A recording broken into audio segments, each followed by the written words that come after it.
It is, it is always a topic that I think is worth revisiting because it is a skill that for most people, I wouldn't say for all people, but it's not necessarily innate in conversation when you're meeting with people, um, or just, they're professional or socially to ask questions in a particular kind of way.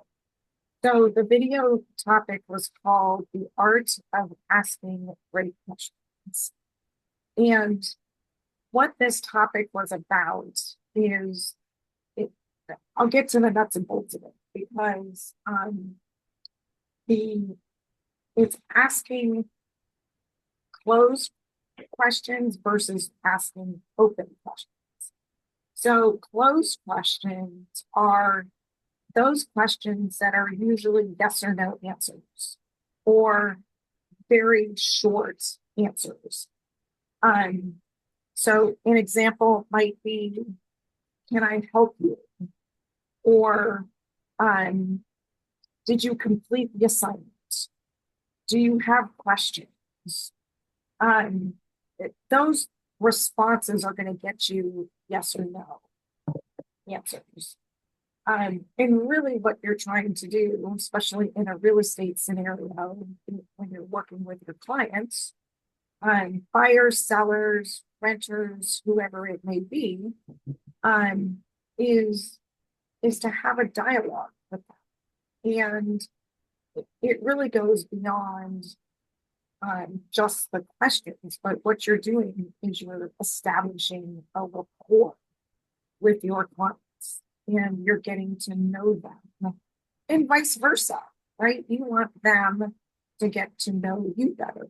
And this is an example in case you don't necessarily know who your client is, or maybe it's a referral from a friend or a family member, and maybe you know them, but you don't know them as well as you should. So, in one of our other training sessions, we had talked about um, really getting to know our clients beyond the real estate transaction, right? So beyond the how many bedrooms, how many bathrooms, how many square feet, what location do you want to be in, and how much do you want to pay? So getting beyond that. So it's the conversations about board, right? It's the family, occupation, relationships, and duty, dreams. Remember the dreams. So really asking open-ended questions, even around those specific four areas to get to know people. So examples of open-ended questions are going to start with who, what, when, where, and why. And so you can take closed-ended questions, those ones with yes or no answers, and you can make them into an open-ended question. So a closed-ended question, can I help you, can be reworded to say, how can I help? So the first is, can I help you? Yeah, you can help me. But then you're always going to ask a follow-up question, right?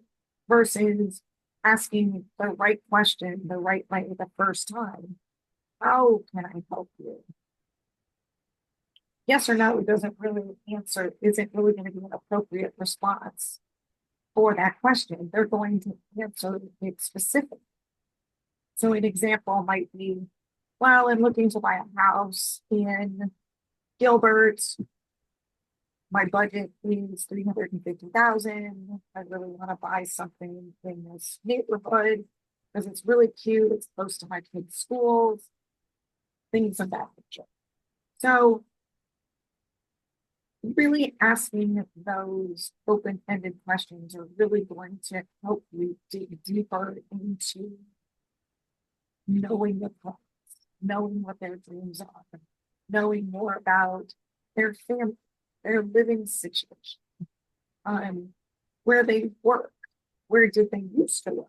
Maybe it's a relocation situation. They're moving to the valley from another city. What industry are they working in? Things of that nature.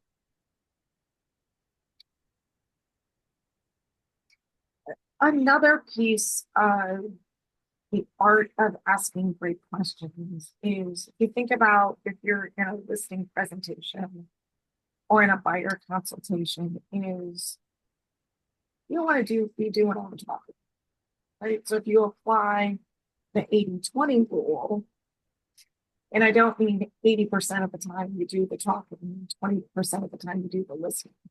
It's actually the other way around. 20% of the time you want to be asking questions, follow-up questions. 80% of the conversation, you really want to be open to your clients to answering those questions so that they can, again, it's back to you're building that relationship, you're building that rapport with your clients using the art of asking great questions.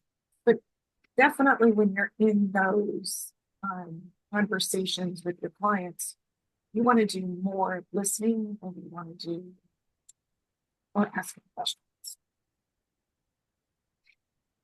Another thought is when you're asking questions or you're speaking with your clients, kind of put yourself in their shoes, right? So if it's, I'll use the buyer that's relocating and wants to move to Gilbert to find a 3-bedroom, 2-bath house in this cute little neighborhood. I don't know what it is, I'm just making this up. But if you were that buyer and you're moving to a brand new city, you're not familiar with it at all, what questions would you want to be asked? Or what would you want your realtor partner to know about your situation? In a relocation example, maybe it's something like that they have 2 small children. They want to know about the schools and the school options. Maybe they come from a state who doesn't have charter schools, which that is the case. Charter schools is kind of a it's not in every state. It's public or private. So questions about schools, questions about industry. What are things that they like to do? Do they have any hobbies? Do they golf? Do they, so taking all of those personal things. But my point here is really kind of taking it and flipping it around and putting yourself in your client's shoes, in their situation. And what would you, if you were in their shoes, what would you want to be asked? And think about it from their standpoint when you're coming up with open-ended questions to ask them.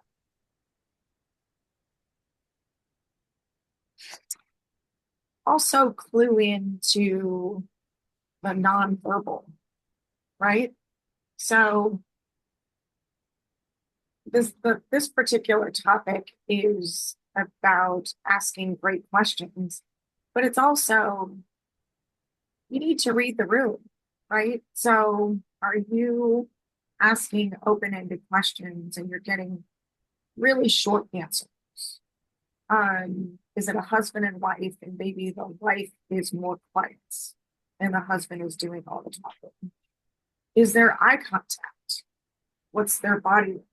Do they have their arms folded? Are they looking away? Do they seem, kind of even understanding a little bit about their disc profile? And are they an engineer type? Are they a little bit more of a free spirit? That really kind of works into how are you going to communicate with them, not only right now in the current conversation, but also in the future? How are they, what questions are they asking of you? And how are they asking the questions? Because you want to make sure, one, of the education, right? You want to make sure that you're covering, you're answering their questions, and you want to make sure that you're answering their questions as thoroughly as possible. Um, but not giving them too much information because you don't want them, especially in an initial conversation, drinking from the fire hose, right? You want to leave them with an opening that they can come back and answer questions, or they can ask you further questions. Maybe they need to think about things for a day and come back and ask follow-up questions. Um, but they're really the purpose of asking questions, powerful questions in this type of manner is it you stay in the curiosity, right? You're always learning about your client's current situation, their future situation, what their dreams are. Again, you're always not only the real estate part of it, but you want to grow past the real estate part of it as well. Um, you're building connection. You're coming up with new ideas. Um, you're challenging mindsets. So back to the relocation person that's moving to Gilbert example. Maybe they live in a community where there's all two-story homes and they didn't realize that there was a thing such as a single-story home. I'm making this up. This probably wouldn't be a real situation, but oh my goodness, there's single-story homes in Arizona. This is great. Um, or people who move to Arizona think that, oh my goodness, this is cowboy town and our houses are made out of mud. We don't have, running water. We're still, lassoing our dinner or whatever the case might be. But just, giving information to your clients in a manner that one, that they're receptive to, and two, answers their questions, makes them feel comfortable, and also establishes that rapport because you're creating a relationship. So it's kind of like dating in a way, if you will. 30 years ago, not today. um, what else? Um, always ask questions with the intent of learning. I think I've kind of hit on that point a couple times already, but in a client situation, you're always learning.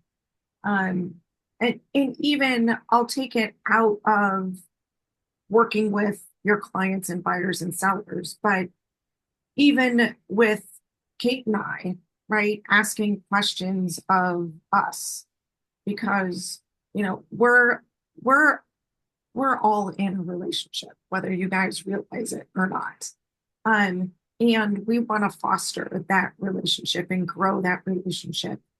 And that's, us helping you guys build your real estate business. So the same thing, of asking great questions applies.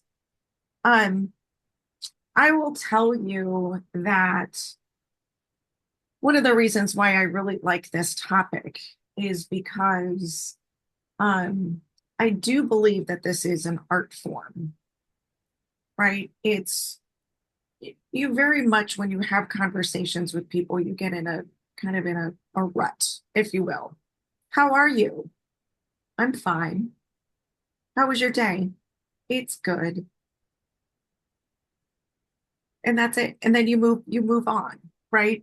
So maybe even just changing the how are you to what's going great in your day today? What's not going so great in your day today? Um, I'll give you an example. It's a personal example. It's something my son and his wife do with their kids, but they kind of all gather as a family at the end of the day and they kind of get together at the end of their day and they do highs and lows. And each person, all five of them, have to go around what was your high point of the day and what was your low point of the day. So it is, and I've seen them and I've participated a few times when I'm with them in the exercise. And it's very interesting to see small children ask adults questions. It really gives you a perspective of how their little minds work. But one of the things that I've learned is even as you're working, working with adults, talking with adults, sometimes you got to be like an 8-year-old child and just frame it like an 8-year-old would. Um, it's very refreshing. It's very it just, really puts a great perspective on things. There's a book that I read a really long time ago, and I keep wanting to kind of dig it back up and reread it again. But it is something like all the things you need to know you learned in kindergarten, something like that. Um, but it's a book about he's a professor, a counselor, a psychologist, or something like that.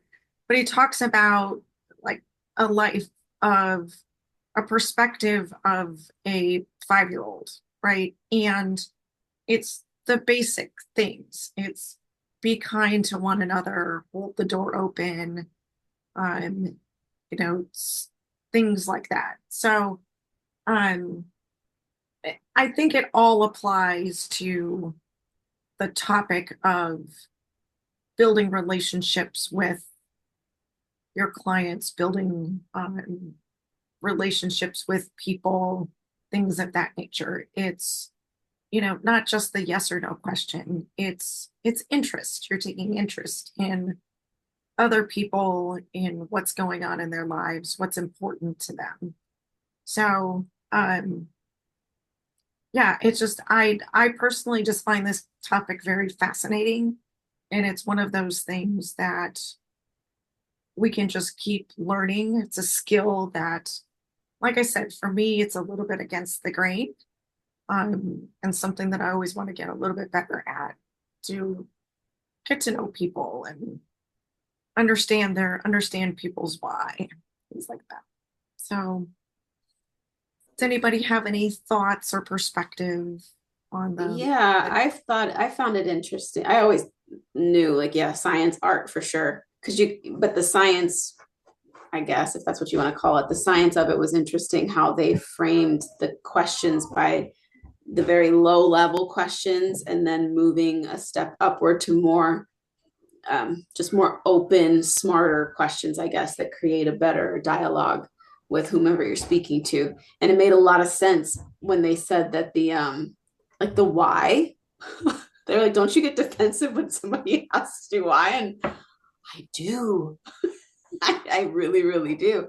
So just, having them sort of go through the who, what, when, where, whys and organizing them in a hierarchy of sorts was interesting to see that laid out and then to think about how I have been asking questions in the past and then that's the art piece of it is like, okay, how can I take this knowledge and start working that into my conversations more naturally? yes, yes. But it was really cool. It was a good video. So I watched the video. So Jen Henry is Mm-hmm. a fast talker, Mm. and I watched it 1.5 times. talk about comic relief. It looked like it was three times. She was talking fast. But yes, it was the one of the pieces that I slowed down on was asking what the why questions. And when people ask you, well, why do you do that? Or why don't? That's the other. So it's the negative versus the positive, and how people can kind of put their wall up, or they can kind of shut down a little bit because they feel challenged. Yeah, like you have to defend why. Like, why are you moving to Arizona? Yes. You know? Yes. Why would you want to move to Yeah, Gilbert? That was just right. of all Why places. did you choose Gilbert? Yes. So, and I understand the point that she was making is like you want to maybe use that not as often, use the Yeah. other ones and kind of frame the questions Hmm. to kind of answer the why without Hmm. actually asking Yeah. the why. Yeah. Sometimes you gotta ask Go why. straight. Yeah, you just got to go straight for it. But of course, you wouldn't like, meh, meh, meh, meh, meh, meh, you'd Yes, not be in nice a about it. confrontational Right. kind of manner, but Hmm. yes. But the top question, the best way was to use the who, right? I wasn't able to finish the whole video, but I got Yes. as far as like the who was the best word to use when asking a question. And I thought about that a lot throughout the day. How could I use the who in my real estate conversations? Mhm. Um, The who I think is more difficult than the how. The how I yeah. think is the I mean, I don't easy. think I don't think it would work for all questions, but Yes. how could Yes. I work it in? Yeah. Yeah. But just taking, the what I find challenging, because I notice that just with even with myself is the rut, right? Mm-hmm. It's how are you? What's, instead of saying, how are you? Just say what's going great in your day today? Mm-hmm. What's Mm-hmm. what's been fabulous today? Mm-hmm. Um, I've even done things where, and this is not in the video. This is other places that I've heard kind of just, dialogue, conversations, things like that, is don't say how are you? Just say Mm-hmm. hello and wait for a response Mm-hmm. and see if they ask you how you are first. Because whenever I greet somebody, it's not just hi, it's how are you? Hi, how are Mm-hmm. you? Mm-hmm. Even in, like, I've gone to restaurants before, and the waiter or waitress comes to the table. They're like, "Oh, hey, my name is Dawn. I'm going to be taking care of you today." Like, Dawn, how are you? Nice to Mm-hmm. see you. And they go, Yeah. what? It's like you've just thrown them off their game, Yeah, off totally. off Uh-huh. their own routine. But uh, Uh-huh. just kind of just, you know, throwing things in there just to Getting used to using it. getting out of the rut, right? Yeah. I guess maybe that's the way to describe it, is just kind of getting out of your Mm-hmm. usual. And that's the part that I personally find challenging, is thinking about how you want to ahead of time approach somebody and what questions that you want to Mm-hmm. Yeah. ask. Yeah, it is. You can get in that rut, but I enjoyed it, all the information though. I need to go back and finish watching it. I don't really know how far along I got, but it was good.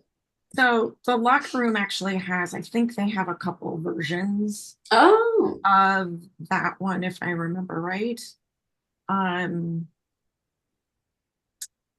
I have to see if I can find it and I can send it to you. mm-hmm. Um, oh, I'm trying to think of the lady's name. There's actually somebody else that does it. Um, I'm drawing a blank. I'll find it. I can't think of who it is, but I can send it to you. I'll So, find it. It was very, very enjoyable. But yeah, if you find it before me, shoot it over my way. All right. I Will do. like to watch it. I like those videos. Did you see the book? I think I found that book, Robert Fulghum. Does that sound familiar? Yes, that's it. Okay. All right. Yep. Yeah, I found it. It is the paperback version is Probably secondhand for about $2. you can get, oh, I can get it on Audible for 99 cents. And yeah, they've got hardcover paperback for like 20 bucks, 15, 20 bucks. Really? Mm-hmm. It must be Brand like new. really. That's Yeah. I know I read it probably 20 years ago, but Yeah. it was one of those books like I finished it up and I was like, wow, that is like Mm-hmm. something so obvious, but Yep. it comes to the front of Mm-hmm. your head and it was like, oh, yeah. It's just nice to see just things laid out so simply. Yes. And you're like, okay, like I went through kindergarten, so I know I can do these things. Like, and this is good. I can wrap my head around this. Yeah. Yeah.